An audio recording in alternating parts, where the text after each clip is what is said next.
evening everyone ভালনে খবৰ আবেলি চাহকাপ খালেনে আজি হৈছে আবেলি চাহকাপ লৈ আহকচোন আজিৰ আবেলি চাহকাপ কেনেকৈ বনালোঁ ভিডিঅ'টো শেষলৈকে চাওঁ আজি মই পৰম্পৰাগত এবিধ পিঠাৰে আবেলি চাহকাপ খালোঁ কেনেকৈ বনালোঁ চাওকচোন সকলোৱে জানে বাৰু এই পিঠাবিধ বনাবলৈ তথাপিতো মই কেনেকৈ বনালোঁ সেয়া দেখুৱাবলৈ ওলাইছোঁ ইয়াতে মই 3 চামুচ গুড়া লৈছোঁ সেই গুড়াখিনি অকণমান ভাজি লৈছোঁ তাৰপিছত এটা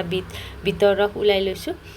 তাৰপিছত ভজা গুড়াখিনিত অকণমান নিমখ দিলোঁ তাৰ নিমখ দিয়া হোৱাৰ পিছত অকণমান ঘি দিছোঁ আৰু বিটৰ ৰসখিনিৰে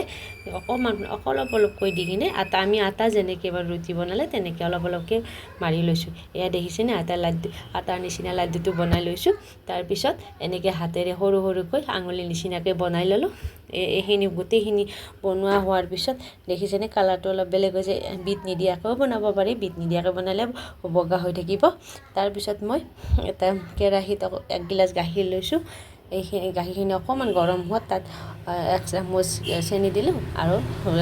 কৰি লোৱা আঙুলিৰ নিচিনা কৰি লোৱা পিঠাকেইটা তাত দি দিলোঁ এয়া দেখিছেনে দেখিবলৈ ইমান ধুনীয়া হৈছে ন দেখিলে কিবা ভাল লাগে খাওঁ লাগিলে এনেকৈ আপোনালোকেও এদিন বনাই চাব